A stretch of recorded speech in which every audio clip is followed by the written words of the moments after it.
नमस्कार दर्शकवृन्द, एवान नेपाल टेलिभिजनमा यहाँहरूलाई हार्दिक स्वागत गर्दछु। आज बिल्कुलै फरक विषयवस्तुलाई लिएर उपस्थित भएको छु। राष्ट्रिय मुद्दाहरूलाई कानुनले कसरी हेर्दछ र कानुनले कसरी यसलाई डिल गर्दछ भन्ने विषयमा कुराकानी गर्न मैले एकजना अतिथिलाई यहाँ निमन्त्रणा गरेको छु। उहाँ अतिथि कानुनका विज्ञ हुनुहुन्छ, श्री केशरजङ केसी। उहाँ चाहिँ अधिवक्ता हुनुहुन्छ। म उहाँलाई कार्यक्रममा हार्दिक स्वागत गर्न चाहन्छु। केशरजङज्यू नमस्कार, यहाँलाई एवान नेपाल टेलिभिजनमा हार्दिक स्वागत गर्दछु। धन्यवाद रोहितजी। यहाँको संक्षिप्त परिचय दिनुस् न हाम्रो दर्शकवृन्दलाई। म केशरजङ केसी, कानुनको विद्यार्थी, केही वर्षदेखि एउटा अदालतहरूमा लयर प्र्याक्टिस गरिरहेको छु। खासमा त्यही हो रोहितजी। केशरजी, अहिले यो कोरोनाको महामारीको कुरा त छँदैछ, तर बिचमा चाहिँ अब राष्ट्रिय मुद्दाहरूलाई, अब यो कोरोनाको कहरको बिचमा पनि राष्ट्रिय मुद्दा, राष्ट्रियता भन्ने कुरा चाहिँ त कहिले पनि मर्दैन हैन। हाम्रो सार्वभौमिकताको कुरा पनि महत्त्वपूर्ण कुरा छ। अब यस विषयमा चाहिँ केही विषयहरू आए, जस्तै सीमाको विषय, खास गरिकन दक्षिणतिर रहेको भारतसँग चाहिँ नेपालको सीमाको विषयमा चाहिँ विभिन्न किसिमका वाद विवादहरू छन्। तर एउटा चाहिँ पेचिलो रूपमा चाहिँ पहिल्यैदेखि अगाडि आइरहेको कुरा के हो भने लिपुलेक, लिम्पियाधुरा र कालापानीको विषय। यो विषयमा चाहिँ भारतले सन् 1962 देखि यो चीनको युद्ध भइसकेपछि यता कालापानीमा चाहिँ आफ्ना सैनिकहरू राखेर बस्दै आयो र पछिल्लो समयमा चाहिँ भारतले आफ्नै भूमि हो भन्ने हिसाबले त्यसलाई प्रयोग गर्दै आएको छ। र त्योभन्दा अगाडि फेरि यो भनौँ न 1 महिना अगाडि जस्तो मानसरोवर जानुलाई भारतले एउटा बाटो बनायो अनि त्यसको चाहिँ भारतीय रक्षा मन्त्री राजनाथ सिंहले उद्घाटन गर्नुभयो। त्यो उद्घाटन गरिसकेपछि चाहिँ फेरि यो विषय एउटा जल्दो बल्दो हिसाबले माथि आयो अनि जनताहरू आन्दोलित पनि भए। सामाजिक सञ्जालहरूमा एकदमै विभिन्न किसिमका विवादका स्वरहरू पनि सुनिए हैन। अब यसलाई चाहिँ कानुन, तपाईँ एउटा कानुनको विद्यार्थी, कानुन व्यवसायको हिसाबले यो कुराहरूलाई चाहिँ कसरी विश्लेषण गर्नुहुन्छ? अब यो कस्तो छ भने रोहितजी, पहिलो कुरा त हाम्रो मुलुक भनेको सानै भए पनि एउटा सार्वभौम मुलुक हो हैन। कहिले पनि इतिहासमा हाम्रो मुलुकले कहिले पनि कसैको दास भएर बस्नु परेन। 16औं 17औं शताब्दीतिर संसारमा जम्मा तपाईको 8-9वटा मुलुक हुँदा, राज्य हुँदा पनि नेपाल त्यति बेला अस्तित्वमा थियो। जति बेला 16औं 17औं शताब्दीमा 8-9वटा चाहिँ संसारको 8-9वटा देश हुँदा, नाम हुँदा नेपाल अस्तित्वमा भएको हाम्रो देश, जसलाई पछिल्लो समयमा हाम्रा छिमेकी मित्र राष्ट्रहरूले जसरी जुन तरिकाले एउटा हेय दृष्टिकोणले हेपेर हाम्रो मुलुकको, हाम्रो सार्वभौमिकता, हाम्रो राष्ट्रिय अखण्डता, हाम्रो भौगोलिक अखण्डता प्रति नै जसरी उहाँहरूले चाहिँ गिद्धे नजर लगाउनु भयो, त्यो हामी आम सम्पूर्ण नेपाली हैन नागरिकहरूलाई एउटा सहयोगको विषय हुन सक्छ। एउटा सार्वभौम सत्ता सम्पन्न मुलुकका जनताहरूको हैसियतले हामीले पनि यो विषय हाम्रो मनले चाहिँ मानेन र हामीले यसलाई चाहिँ हैन कानुनी रूपमै यसलाई सदाको लागि निरूपण गर्न किन प्रयास नगर्ने त भन्ने कुराहरू सोच्दै जाँदा हामी के गर्न सक्छौँ त भन्ने कुरा हामीलाई लाग्यो। र हामीले अब भारत जस्तो सर्वशक्तिमान देशसँग हामी तुरुन्तै लडेर उससँग हैन हतियार युद्ध गरेर हामीले जित्न सकेर आफ्नो भूमि फिर्ता गर्ने अवस्था पनि थिएन। नभइसकेपछि हामीलाई के लाग्यो भने हामीले हाम्रो भूमि जो 1962 अघि हजुरले भनिसक्नु भएको छ, सन् 1962 देखि भारतले कालापानीमा आफ्नो सेना राखेको छ। सन् 1962 मा चीनसँगको युद्ध समाप्तिपछि भारत फर्किएर नेपालको कालापानीमा तत्कालीन राजा महेन्द्रलाई अनुरोध गरेर त्यहाँ राखिएको भनिएको छ। तर त्यो पनि इतिहासले कतै पुष्टि गरिसकेको छैन। तर 1962 देखि भारतीय सेना त्यहाँ रहेको कुरा सत्य हो फेरि।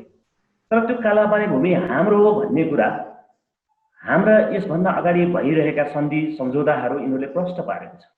हामीले सर्वप्रथम के हेर्नुपर्छ भने मुलुकको स्वाधीनताका लागि सबैभन्दा पहिला हामीसँग दुईटा सन्धि हामीले हेर्नुपर्छ। एउटा 1816 को सुगौली सन्धि र अर्को हो 1950 को भारतसँग भएको शान्ति तथा मैत्री सन्धि। 1816 ले हामीलाई एक प्रकारको चाहिँ सीमा हैन तय गरिदियो र त्यसलाई 1950 ले के गरिदियो भने फेरि हाम्रो सीमा कहाँ हो के हो भन्ने कुरा प्रष्ट पारेको छ। 1950 को सन्धिको धारा 8 मा तपाईलाई के भन्छ भने, हुन त अघि तपाईलाई म अघि तपाईले जोड्नु भएको छ कति बेलादेखि विवाद सुरु भयो भन्ने कुरा, कति बेलादेखि हामीले यो आवाज उठाउनु भन्ने कुरा पनि तपाईले कुरा गर्नुभएको छ। यो के छ भने यो विवाद पेचिलो रूपमा, हुन त परम्परादेखि वर्षौंदेखि आइरहेको विवाद हो, तर पेचिलो रूपमा कति बेला आयो भने 8 मे 2020 हैन, 8 मे 2020 मा जब भारतले नेपाली भूभाग ब्यास गुन्जी हुँदै लिपुलेकसम्मको सडक मार्ग निर्माण गर्यो, जसलाई भारतीय रक्षा मन्त्री राजनाथ सिंहले उद्घाटन गरे, र त्यही विषयलाई नेपालीहरू, आम स्वाभिमानी नेपालीहरूले एउटा आफ्नो देशको अस्तित्वको रक्षाका निम्ति यसको विरोध गर्नुपर्छ र आफ्नो भूमि फिर्ता ल्याउनुपर्छ भन्ने खातिर यो आवाज बेसी अहिले सडकमा र जताततै सञ्जालहरूमा तपाईले बढेको देख्नुहुन्छ। अब हाम्रो भूमि रक्षाको निम्ति हामीले गर्न सक्ने कुराहरू के हो, हामीले कसरी गर्न सक्छौँ, यसलाई कसरी चाहिँ हाम्रो गुमेको भूमि, हाम्रो अधिकार भूमि फिर्ता ल्याउन सकिन्छ भन्ने कुराहरू चाहिँ कानुनी रूपमा जाने त छँदैछ।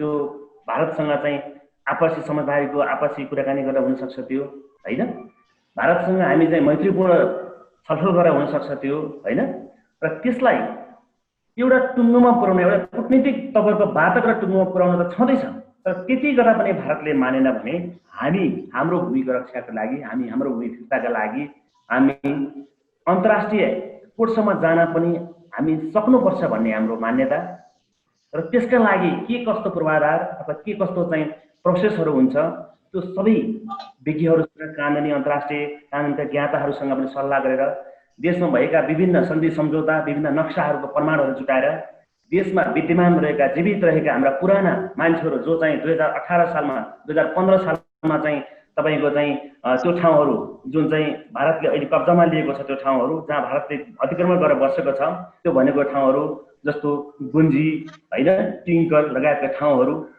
जहाँ चाहिँ ब्यास लिपुलेकसम्मको ठाउँहरू, त्यो ठाउँमा भएका जनगणनाहरू, त्यो ठाउँमा भएका चुनावहरू 2018 सालमा भैरव रिसालले त्यहाँ गएर जनगणना गर्नुभएको छ, 2015 सालमा आम निर्वाचन भएको छ, त्यति बेलासम्म रेकर्ड हामीसँग छ। भइसकेपछि ऐतिहासिक रूपमा हाम्रो भूमि हो भन्ने विभिन्न प्रमाणहरू हामीसँग हुँदाहुँदै हामी किन पछाडि पर्ने त, किन हामी हाम्रो भूमि चाहिँ अधिकार भूमि फिर्ता नल्याउने त भन्ने हाम्रो उद्देश्य रह्यो, र हामी सोही अनुरूप नेपालको सर्वोच्च अदालतमा हामीले एउटा रिट निवेदन गरिदियौँ।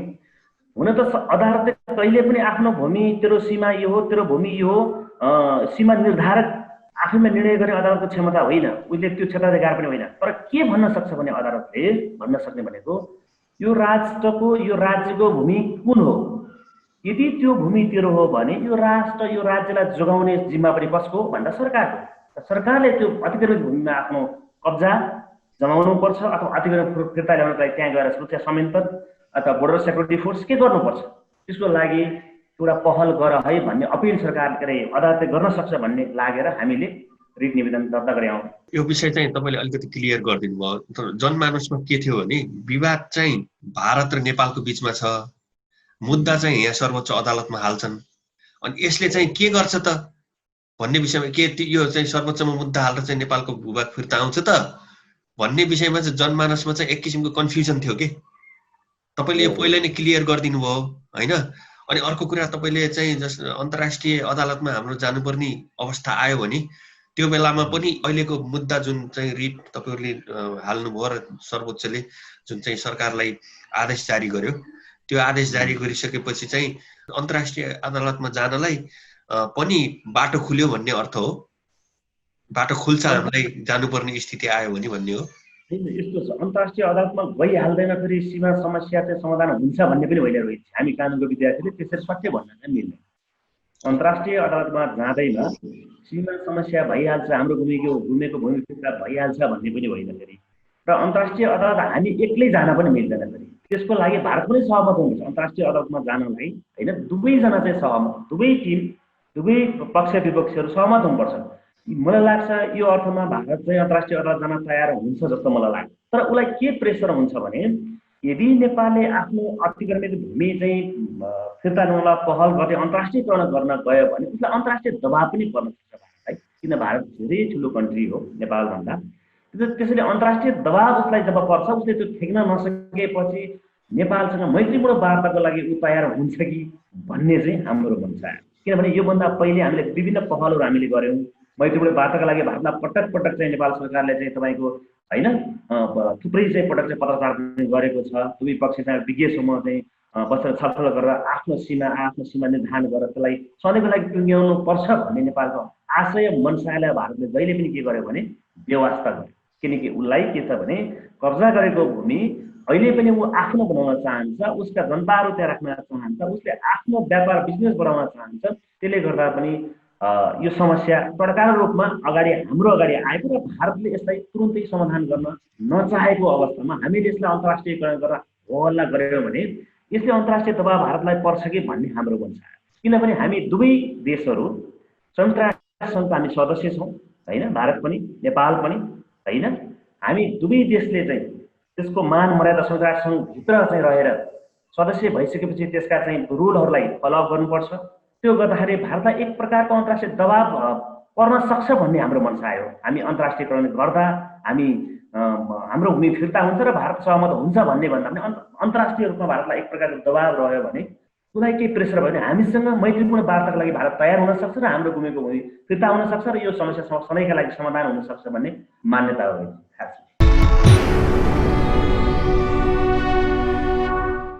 आदरणीय दर्शकवृन्द, हामी नेपालको राष्ट्रिय मुद्दाहरूमध्ये एउटा सीमा सम्बन्धी लगायतका विषयमा हामी अहिले कुराकानी गरिरहेका छौँ। हामीसँग हुनुहुन्छ कानुन व्यवसायी केशरजन केसी। केशरजनजी, जस्तै अहिले जस्तै तपाईँहरूले रिट निवेदन हाल्नुभयो, रिट निवेदन हालिसकेपछि जस्तै निशान छापमा भएको जुन त्रुटि छ संविधान बनाउँदाखेरि, त्यो निशान छापमा भएको त्रुटिलाई पनि सच्याउने हिसाबले एउटा चाहिँ राष्ट्रिय सहमति बनेर हाम्रो संसदबाट चाहिँ बहुमतले पारित भयो होइन। दलहरूले यो राष्ट्रिय मुद्दा हो, यो हामीले गर्नुपर्ने कुरा हो, यो कारणले गर्दाखेरि हामीले यसमा चाहिँ सहमति बनाएर यसलाई पारित गर्नुपर्छ भन्ने उनीहरूको आफ्नो विवेकले काम गरेको हो कि यो चाहिँ तपाईँको रिटले पनि यसमा केही काम गरेको छ? होइन, अब यो विवाद जम्मा सतहमा आइसकेपछि हामीले सडकहरूमा पनि केही आन्दोलनहरू भए, केही नाराबाजीहरू भए र हामीले लाग्यो कि हामी दर्ता गर्नुपर्छ र यही बेलामा जब प्लान तात्छ त्यही बेलामा हिट गर्नुपर्छ, ठोक्नुपर्छ भन्ने मनसा भएर हामीले सर्वोच्च अदालतमा रिट हालेका हौँ। र समय कस्तो रह्यो भने हाम्रो रिट हाल्नु र नेपाल सरकारले थप जमिन सहितको थप हाम्रो टेरिटोरी सहितको चाहिँ नक्सा जारी गर्नु एउटा संयोग हो भन्छु। एउटा संयोगले त्यो अवस्था रह्यो र कता कता मलाई लाग्छ यो हाम्रो रिटले पनि सरकारलाई केही घचघचाएको होइन, अदालतमै कुरा आइसकेपछि, सर्वोच्च अदालतमै कुरा आइसकेपछि केही घचघचाएको हो कि भन्ने हामीलाई पनि लाग्यो हो। त्यो किन हामीलाई त्यस्तो लाग्यो भन्नुहुन्छ भने हामीले त्यो गरिसकेपछि संसदमा विवाद हुँदाहुँदै सायद तपाईँले थाहा पाउनुभयो होइन, राष्ट्रिय जनता समाजवादी पार्टीकी नेतृत्व चाहिँ सरिता गिरीले नक्सा जारी गर्नु हुँदैन, कालापानी नेपालको भूमि होइन, लिबिया ग्रहले नेपालको भूमि होइन भन्दै पनि सरकारले चाहिँ होइन नक्सा जारी गर्यो, दलीय सहमति ल्यायो, नयाँ नक्सा जारी गर्यो, निशान छाप बदलिएर आयो होइन, त्यसलाई राष्ट्रपतिले प्रमाणीकरण गरिसक्नु, अब यो प्रयोगमा आइसकेको छ। यो अवस्थामा हाम्रो रिटले पनि कहीँ न कहीँ केही न केही टेवा दियो कि कतै चाहिँ असर गर्यो कि भन्ने हामीलाई लागेको छ। ओके, हामी यो विषयलाई चाहिँ अलिकति बिट मारेर फेरि अर्को विषयतिर लागौँ, जुन फेरि अहिले फेरि चर्चाको विषय बनिरहेको छ। यो पनि राष्ट्रिय एउटा चाहिँ इन्ट्रेस्टको कुरा हो। जुन हाम्रो संसदमा चाहिँ गणतन्त्र आइसकेपछि चाहिँ संसदमा खास गरिकन मातृभाषा बोल्ने नाममा, मातृभाषाहरू बोल्न पाइन्छ भन्ने नाममा चाहिँ हिन्दी भाषालाई प्रयोगमा ल्याउने थुप्रै सांसदहरू हुनुभयो होइन। उहाँहरूले यो हिन्दी भाषालाई प्रयोग गर्दा गर्दा अहिले यस्तो भयो कि हिन्दी भाषा बोल्ने मान्छेहरू चाहिँ एउटा चाहिँ भारतको भनौँ न पक्षमा, पक्षपात भन्नु उनीहरूको पक्षमा चाहिँ बोलिरहेको देखियो। त्यो भएपछि पनि एकदमै धेरै विरोधहरूका कुराहरू आए। अनि त्यसपछि त्यसको लगत्तै फेरि तपाईँहरूले फेरि अर्को रिट पनि फेरि त्यहाँ हाल्नुभयो। अनि भर्खरै आज मात्रै सर्वोच्च अदालतले त्यसको विषयमा परमादेश जारी गरेको छ, सरकारलाई कारण देखाउ आदेश जारी गरेको छ। यो विषय खास के हो, यो एकपटक तपाईँले संक्षिप्तमा अलिकति बताइदिनुहोस् न। यस्तो छ रोहितजी, के छ भने भाषा र संस्कृति भनेको कुनै पनि देशको पहिचान हो है। भाषा र संस्कृति जब रहँदैन त्यो देशको पहिचान पनि हराउँछ, त्यो देशको पहिचान पनि रहँदैन। अझ भन्छु म त त्यो राष्ट्र नै हराउँछ। है। त्यसैले हाम्रो नेपाली भाषा जो सनातन भाषा हो, जो तपाईँको परम्परादेखि बोलिरहेको भाषालाई बन्देज गरेर नेपालको कानुन बनाउने संस्थामा विधायकहरूले हिन्दी भाषामा चाहिँ भाषण गरेर, हिन्दी भाषामा कुरा गरेर अभिलेखहरू राखिन्छ। नेपालको सङ्घीय संसद जो जहाँ बोलिन्छ त्यो भाषा र त्यो शब्दहरू, ती भनाइहरू इतिहाससम्म चाहिँ राखिने शब्दहरू हुन्, भनाइहरू हुन्, त्यसको अर्थ रहन्छ। र त्यस्तो ठाउँमा संविधानले, हाम्रो नेपालको संविधानको धारा 7(1) के भन्छ भने नेपाली कामकाजको भाषा, नेपाली सरकारी कामकाजको भाषा देवनागरी लिपिको नेपाली भाषा हो भनेर संविधानको धारा 7(1) जब उल्लेख गरिसकेपछि संविधान देशको मूल कानुन हो, संविधान मान्नुपर्ने सम्पूर्ण देशभित्रका नागरिकहरूको कर्तव्य हो। र त्यसमा पनि अझ विधायक जस्तो मान्छेले संविधान देशको मूल कानुनभन्दा बाहिर पुगेर संसदमै, सङ्घीय संसदमै चाहिँ तपाईँको हिन्दी भाषा जो नेपाली भाषा होइन, जसलाई नेपाली भाषाले चिन्ता पनि छैन, जसलाई हाम्रो नेपालमा एउटा भाषा आयोग छ, त्यो भाषा आयोगले कहीँ पनि सूचीकृत गरेको छैन, त्यो नेपाली राष्ट्रभाषामा पनि सूचीकृत भएको छैन हिन्दी भाषा। त्यस्तो भाषा प्रयोग गरेर नेपाली स्वाधीनता, नेपाली अस्मिता, सार्वभौमिकतामाथि ठाडो प्रहार जब भाषा र संस्कृतिबाट हुन्छ, तब देशको स्वाधीनता र देशको अस्मिता र एउटा देशको पहिचान नै समाप्त हुन्छ भन्ने हाम्रो मूल्याङ्कन रह्यो। र जसका कारण जसलाई रोक्न हामीले संविधानलाई प्रयोग गरेर, संविधानभन्दा माथि कोही छैन, संविधानभित्रै सबैजना बस्नुपर्छ, संविधानले दिएको निर्देशन पालना गर्नुपर्छ यदि नेपाली नागरिक हो भने, र नेपाली नागरिकको कर्तव्य पनि हो संविधानलाई पालना गर्नु। त्यसकारण संविधानभित्र बसेर गर्ने हो भने अब आइन्दा सङ्घीय संसदमा सरकारी कामकाजको भाषा नेपाली भाषाभन्दा, देवनागरी लिपिको नेपाली भाषाभन्दा अरू बोल्नु हुँदैन र अरू प्रयोग गर्नु हुँदैन। यदि बोलिएको छ र बोलिएको हो भने ती सबै भाषालाई डिलिट गर्नुपर्छ, नेपालीमा त रेकर्ड हुनुपर्छ भन्ने हाम्रो माग। र सोही अनुरूप आज मात्रै सर्वोच्च अदालतले एउटा आदेश जारी गरेको छ, जसलाई 15 दिनभित्र सङ्घीय संसदमा किन हिन्दी भाषा प्रयोग भएको हो भनेर सङ्घीय संसद र नेपाल सरकारको नाममा 15 दिनभित्र चाहिँ जवाफसहितको चाहिँ उपस्थिति आदेश गरेको छ। मैले एउटा कुरा यो अलिकति तपाईँलाई अलिकति मैले पास्टतिर लिएर चाहन्छु। जस्तै गणतन्त्र घोषणा भइसकेपछि पहिलो चाहिँ संसदले खास गरिकन राष्ट्रपति र उपराष्ट्रपति चुन्दाखेरि हैन, त्यति बेलाको तत्कालीन जनाधिकार फोरम को चाहिँ तर्फबाट उपराष्ट्रपतिमा चाहिँ प्रधान परमानन्द झालाई त्यति बेला निर्वाचित हुनुभयो। निर्वाचित हुँदाखेरि उहाँले चाहिँ शपथ लिँदाखेरि हिन्दी भाषामा शपथ लिएको कारणले यो विवाद चुलिएको थियो। त्यो चाहिँ पछि चाहिँ सर्वोच्चले आदेश दियो, उहाँले चाहिँ जुन शपथ लिनुभयो त्यो चाहिँ गैर कानुनी छ, फेरि शपथ लिने भनेर उहाँले फेरि धेरै समयपछिको रस्साकसीपछि उहाँले त्यो शपथ लिनुभयो। अनि त्यति बेला चाहिँ एक हिसाबले भनौँ न, अब कानुनमा त नजिर कुनै हुन्छ हैन, स्थापित हुन्छ। त्यति बेलाको नजिरले यो अहिले आएर हिन्दी भाषा मात्र बोलेको होइन, पहिलेदेखि हामीले हिन्दी भाषा संसदमा बोलेको हामीलाई थाहा छ। त्यो कुराले चाहिँ त्यहाँ नजिर स्थापना किन हुन सकेन? हिन्दी भाषामा शपथ खान नपाएपछि स्वतः त्यसले के भन्छ भने हाम्रो चाहिँ यो हाम्रो भाषा होइन, यो भाषा चाहिँ हाम्रो यो कार्यपालिका, न्यायपालिका, व्यवस्थापिकामा कहीँ पनि यो भाषाको प्रयोग हुनु हुँदैन भन्ने सन्देश त्यसले दिएको थियो। यसमा चाहिँ यो सरकार अथवा संसद कहाँनिर कसरी चुकेको, यो कुरालाई पनि तपाईँहरूले आफ्नो रिटमा उठाउनु भएको छ? यस्तो छ रोहितजी, त्यो तत्कालीन समयमा तत्कालीन उपराष्ट्रपति परमानन्द झाले हिन्दी भाषामा शपथ खानुभयो, जसलाई आज मात्र पनि हाम्रो रिटमा चाहिँ बहस गर्नुभयो। बालकृष्ण न्यौपाने, वरिष्ठ अधिवक्ता बालकृष्ण न्यौपानेले तत्कालीन टाइममा सर्वोच्च अदालतमै रिट जाहेर गरेर हैन, रिट चाहिँ अपिल गरेर उहाँले चाहिँ त्यो हिन्दी भाषामा खाएको शपथलाई क्यान्सल गरेर उहाँले नयाँ फेरि नेपाली भाषामा शपथ खाएर उपराष्ट्रपतिको जिम्मेवारीमा बस्नु भएको। त्यो हामीसँग नजिर छ, तपाईँले उठाउन सक्नुपर्छ। त्यो नजिरले काम गर्छ कि गर्दैन, त्यो नजिर हुँदाहुँदै पनि फेरि पनि सङ्घीय संसदमा कानुन बनाउने ठाउँमा विधायकहरूले फेरि पनि हिन्दी भाषा प्रयोग गरेर हेपेर हाम्रो देशलाई, हाम्रो भाषालाई, संस्कृतिलाई मास्ने नियतले आफैहरूले उहाँहरूलाई हिन्दी भाषा प्रयोग गरेर फेरि पनि हाम्रो राष्ट्रिय स्वाधीनताको मान मर्दन गर्न अग्रसर भइसकेपछि हामीले त्यो कुरा पनि आज उठायौँ। तत्कालीन टाइममा उपराष्ट्रपति परमानन्द झाले गरेको चाहिँ हरकत र उहाँले पहिला हिन्दीमा खाएको शपथलाई बदलेर फेरि नेपाली भाषामा खाएको शपथले पनि के भन्छ भने नेपाली कामकाजको भाषा नेपाली हो, नेपाली नागरिकले अझ त्यसमा पनि कानुन बनाउने विधायकहरूले बोल्ने भनेको संविधानले उल्लेख गरेको नेपाली भाषा नै हो। त्यसकारण त्योभन्दा बाहिर गएर कसैले पनि बोल्न हुँदैन र बोलेको छ भने त्यसलाई डिलिट गर्नुपर्छ र अब उपरान्त अबका दिनहरूमा नेपाली भाषा नै प्रयोग गर्नुपर्छ भन्ने परमानन्द झाको नजिरले पनि स्थापित गरेको छ। सोही कारण पनि आज हाम्रो यो रिट जारी हुन जुन किसिमको आदेश जारी भएको छ त्यसलाई सहयोग गरेको छ। आदरणीय दर्शकवृन्द, हामी एवान नेपाल टेलिभिजनको एक्सक्लुसिभ कुराकानीमा छौँ। हामीसँग हुनुहुन्छ कानुन व्यवसायी केशवजन केसी, अधिवक्ता।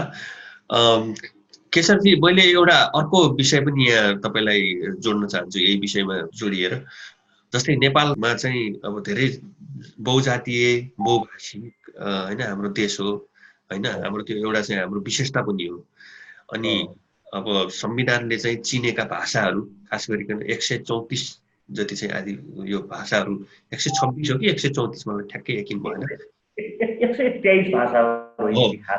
त्यो भाषाहरू चाहिँ लाई चाहिँ मातृभाषाको रूपमा तिनीहरूलाई खास गरिकन लिपिबद्ध गरिरहेको छ होइन।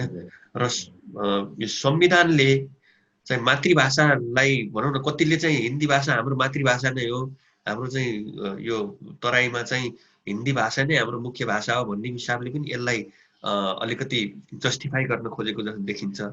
खासमा चाहिँ यो मातृभाषाहरू पनि संसदमा बोल्न पाइने अथवा हिन्दी भाषालाई चाहिँ मातृभाषाको नाममा संसदभित्र घुसाएर बोल्न पाइने कहीँनिर त्यो गन्ध चाहिँ संविधानले प्रत्याभूत गरेको हो?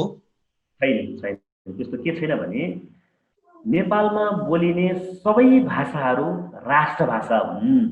संविधानले दिएको व्यवस्था नेपालमा बोलिने सबै भाषाहरू राष्ट्रभाषा हुन्। त्यो अवधी हुन सक्छ, त्यो मैथिली हुन सक्छ, त्यो मगर हुन सक्छ, त्यो राई हुन सक्छ, त्यो लिम्बू जुनै पनि भाषा, त्यो नेवारी भाषा हुन सक्छ, ती सबै के भाषा हुन्? राष्ट्रभाषा हुन्। तर सरकारी कामकाजको भाषा भनेको देवनागरी लिपिको नेपाली भाषा नै हो। संविधानको धारा 7 को 1 ले व्यवस्था गरेको छ र त्यो संविधानलाई पालना गर्नु प्रत्येक नागरिकको कर्तव्य हो भन्छ संविधानको धारा 1 को 2 ले। अब संविधानलाई नमानेर कोही पनि नागरिक त्यो संविधानभन्दा बाहिर, कानुनभन्दा बाहिर त्यो जान्छ भने त्यो के हुन्छ? त्यसले राष्ट्रपति त्यो गैर कानुनी हुन्छ। राष्ट्रपति आफ्नो कर्तव्य निभाएन। तपाईँले के भन्नु भने कतै कतै हिन्दी भाषा पनि मातृभाषा भएको कारण यसलाई पनि राष्ट्रभाषाको रूपमा प्रयोग गर्न मिल्ने हो भन्ने यता कता सुनिन्छ भन्ने कुरा गर्नुभयो। नेपालमा भाषा आयोग छ, भाषा आयोगले सिफारिस गरेका 123 भाषा छन्, जसमा हिन्दी भाषा एउटा सम्पर्क भाषाको रूपमा प्रयोग भएको छ। कुनै पनि राष्ट्रभाषाभित्र कहीँ पनि परिभाषित छैन। झन्डै 70-75 हजार को संख्यामा हिन्दी भाषा बोलिन्छ भनिएको छ, तर त्यसको चाहिँ एक्ज्याक्ट तथ्याङ्क चाहिँ कहीँ पनि छैन है। त्यसले गर्दाखेरि हिन्दी भाषा नेपालको राष्ट्रभाषा होइन, त्यो एउटा सम्पर्क भाषाको रूपमा रहन्छ। नेपालको सम्पर्क भाषा त तपाईँले जुन पनि हो, तपाईँ इङ्ग्लिस पनि हो, हिन्दी पनि हो, अरबियन पनि हो, रसियन पनि हो, फ्रेन्च, सम्पर्क भाषा जुनै पनि हुनसक्छ। तर राष्ट्रभाषा सम्पर्क भाषा फरक हो, राष्ट्रभाषा नेपाली भाषा फरक। त्यसैले राष्ट्रभाषा विभिन्न हुँदाहुँदै पनि तपाईँको थारू, मैथिली, अवधी, भोजपुरी तराईमा थुप्रै भाषा छन् त, किन हिन्दी भाषा बोल्नुपर्छ? होइन, ती सबै राष्ट्रभाषा हुन्। थारू, मैथिली, अवधी, भोजपुरी ती सबै राष्ट्रभाषा हुँदाहुँदै पनि उहाँले के गर्नुभयो भने जुन विधायक सरिता गिरी र अमृता अग्रहरीले संसदमै हिन्दी भाषामा उहाँहरू बोल्नुभयो। उहाँहरू तराईको हो, उहाँहरू मधेसको हो भने त्यहाँ मधेसी भाषा थुप्रै छ। 8-10 राज्यले चाहिँ तपाईँको रिकगनाइज गरेका भाषाहरू छन्, राष्ट्रभाषाहरू छन्, त्यो प्रयोग नगरेर उहाँहरू हिन्दी भाषा प्रयोग गर्नुहुन्छ जुन सम्पर्क भाषाको रूपमा स्थापित छ। त्यसले गर्दाखेरि हिन्दी भाषा कहीँ कतै पनि राष्ट्रभाषा होइन र यो कहीँ कतै पनि नेपाली कामकाजको भाषा, नेपाली सरकारी भाषाको रूपमा, सरकारी कामकाजको रूपमा यो प्रयोग हुनु हुँदैन। संविधानले प्रष्ट व्याख्या गरेको छ। कसैलाई लाग्छ हेर्नुहोस् के भनेको छ भने संविधानको धारा 7 मा भाषा सम्बन्धी अन्य कुरा भाषा आयोगको सिफारिसमा नेपाल सरकारले निर्णय गरेको हुनेछ भनेको छ। यसैमा टेकेर उहाँहरूले भन्नुहुन्छ भाषा आयोगले आजका मितिसम्म हिन्दी भाषालाई कहीँ पनि सूचीकृत गरेको छैन। त्यसकारण हिन्दी भाषा नेपालको राष्ट्रभाषा हो भनेर कहीँ कसैले भन्छ भने त्यो सरासर झुट हो रहेछ। केशवजङजी अझ एउटा कुरालाई अझै स्पष्ट पारिदिनु न, जस्तै 123 मातृभाषालाई राष्ट्रभाषाको रूपमा व्याख्या गरेको छ, यसलाई लिपिबद्ध गरेको छ भन्ने कुरा आयो। तराईमा रहेका अथवा कुनै एउटा जनजाति विशेषले आफ्नो मातृभाषाको रूपमा जस्तै मैथिली, अवधी, भोजपुरी, मगर, गुरुङ भाषाहरू हैन लाई चाहिँ संसदमा प्रयोग गर्न पाउँछन् कि पाउँदैन, अलिकति अझै स्पष्ट पार्दैन न। यस्तो छ, के छ भने प्रतिनिधि सभा नियमावली छ 2075। प्रतिनिधि सभा नियमावली 2075 को नियम 238(1) मा के भनेको छ भने भाषा सम्बन्धी व्यवस्था छ। त्यसमा भनेको छ प्रतिनिधि सभा वा यसका समितिको काम कारबाही नेपाली भाषामा हुनेछ है। यो कसले भन्छ भनेदेखि प्रतिनिधि सभा नियमावली 2075 को नियम 238 को 1 ले यो भन्छ। के भन्छ भन्दाखेरि प्रतिनिधि सभा वा यसका समितिको काम कारबाही नेपाली भाषामा हुनेछ। तर कुनै सदस्यले आफ्नो मातृभाषामा बोलेको कुरा त्यसलाई अभिलेखमा राख्न व्यवस्था मिलाउन सक्नेछ भनेको छ। मातृभाषा भनेको हिन्दी भनेको कहाँ छ? जब भाषा आयोग, तपाईलाई यो पनि भाषा आयोगको प्रतिवेदन छ तपाईको 2075-76। त्यो प्रतिवेदनले के भन्छ भने सरकारी कामकाजको भाषा सम्बन्धमा संविधानको धारा 7(1) नै पालना गर्नुपर्छ। भाषा आयोगले सरकारी कामकाजको काममा चाहिँ संविधानको धारा 7(1) भनेको के हो भने देवनागरी लिपिएको नेपाली भाषा नै। जब भाषा आयोगले यो कुरा सिफारिस गरिसकेपछि हिन्दी भाषा कहाँबाट आउँछ? कहीँ पनि हिन्दी भाषा आउँछ, राष्ट्रभाषा हो र यो हिन्दी भाषा बोल्नुपर्छ भने कहीँ पनि। त्यसैले यो सरासर गलत हो। हिन्दी भाषाको जसले चाहिँ तपाईको चाहिँ पैरवी गर्नुहुन्छ यो चाहिँ उहाँहरूको नियत नेपाली भाषा संस्कृति परम्परा मास्ने नै। ओके, त्यसो भए अब हामी कार्यक्रमको अन्तमा आइपुगेका छौँ केशरजी। अब तपाईहरुले जुन यो रिटहरू, अब हामीले अगाडिको विषय पनि कुरा गर्यौं, जस्तै सीमा सम्बन्धी कालापानी लिपु लेख र लिम्पियाधुराको विषयमा र यो भाषाको विषयमा तपाईहरु जस्तै हुन्छ नि, अदालतले त यो अन्तरिम भन्नुको अर्थ के हो भने यो अस्थायी हो। उनीहरूले दिएको जुन आदेश छ यो अस्थायी हो। यो चाहिँ पछि चाहिँ यो उल्टिन पनि सक्छ हैन। उनीहरूले चाहिँ ठ्याक्क यो चाहिँ यस्तो हो भनेर भन्न पनि सक्छन्। तर तपाईहरुलाई चाहिँ यो सबै आधारहरू, अभिलेखहरू, हाम्रो संविधानका दस्तावेजहरू हैन, अरु कानुनका चाहिँ जुन यो एडिशनल दस्तावेजहरू हुन्छन्, जस्तै भनौं न प्रतिनिधि सभाको छुट्टै एउटा चाहिँ सञ्चालन सम्बन्धी कानुन छ हैन। यो कुराहरू सबैलाई हेर्दाखेरि यो दुवै विषयले चाहिँ तपाईको पक्षमा अथवा अहिले भन्दाखेरि चाहिँ उसमा राष्ट्रियताको पक्षमा, हाम्रो सार्वभौमिकताको पक्षमा, हाम्रो नेपालको राष्ट्रिय हितको हिसाबले यो चाहिँ सकारात्मक हिसाबले नै यसको टुङ्गो लाग्छ भन्ने कुरामा तपाई कतिको आशावादी हुनुहुन्छ? यस्तो छ, हामीले आशा भएर नै यो काम गरेको हो हैन। हामीले आशा भएर नै नेपाली भाषा संस्कृति मासिनु हुन्न, यसको जगेर्ना गर्नुपर्छ भनेर हामी लाग्या हो। सोही अनुरूप आज आदेश पनि भएको छ। 15 दिनभित्र चाहिँ यो अन्तरिम आदेश चाहिँ होइन रोहितजी हैन। तर के हो भने 15 दिनभित्र संसदमा बोलिएको हिन्दी किन, नेपाली कामकाजको भाषा नेपाली हुँदाहुँदै संसदमा हिन्दी भाषाको प्रयोग किन भयो, यसको जवाफ चाहिँ संघीय संसद र नेपाल सरकारसँग अदालतले मागेको छ। संघीय संसदले कुन किसिमको जवाफ दिन्छ, त्यसपछि अदालतले बाँकी कुरा, अदालतले संविधान र कानुनलाई टेकेर मात्रै निर्णय गर्ने, योभन्दा बाहिर गएर अदालतले गर्न सक्दैन। र यदि त्यस्तो रह्यो भने नयाँ व्याख्यासहित कुनै किसिमको आदेशहरू आउन सक्छ, फैसलाहरू हुन सक्छ। त्यो अहिले हामीले भनिहाल्न सक्ने अवस्था होइन रोहितजी। र पनि फेरि हामीलाई के आशा छ भने हामीले गरेको प्रयास कानुन सम्मत छ, मुलुकको हितका लागि छ, मुलुकको संवैधानिक र कानुनी क्षेत्रभित्र छ र राष्ट्रिय स्वाधीनता, भौगोलिक पहिचान, सांस्कृतिक पहिचान, यो सबै चिजको चाहिँ जगेर्नाको निम्ति यो आवश्यक छ र सोही किसिमको चाहिँ आदेश अथवा फैसला अन्ततोगत आउनेछ भन्ने हामीलाई विश्वास छ। धन्यवाद केशरजी, यहाँको अमूल्य समयको बावजुद, यहाँको व्यस्त समयको बावजुद हामीलाई यसरी समय दिनुभयो र केही कुराहरू हाम्रो दर्शकवृन्दलाई स्पष्ट हुने मौका प्रदान गर्नुभयो। त्यसको लागि यहाँलाई धेरै धेरै धन्यवाद दिन चाहन्छु। आदरणीय दर्शकवृन्द, यहाँहरूलाई यो हाम्रो कार्यक्रम कस्तो लाग्छ यसको विषयमा प्रतिक्रिया दिनुहोला र चाहिँ तपाईँको कुनै जिज्ञासा प्रतिक्रिया केही भए हामीलाई खबर गर्नुहोला। हामीले केशरजीसँग फेरि यसको जवाफ मागेर यहाँहरूलाई पस्किने प्रयास गर्नेछौँ। कार्यक्रमबाट छुट्टिनुभन्दा अगाडि आदरणीय दर्शकवृन्दलाई अधिवक्ता केसीज्यू के भन्न चाहनुहुन्छ? अब म के भन्छु भने सर्वप्रथम त रोहितजी तपाईँलाई धेरै धेरै धन्यवाद होइन, युवान टेलिभिजन परिवार सबैलाई धन्यवाद होइन।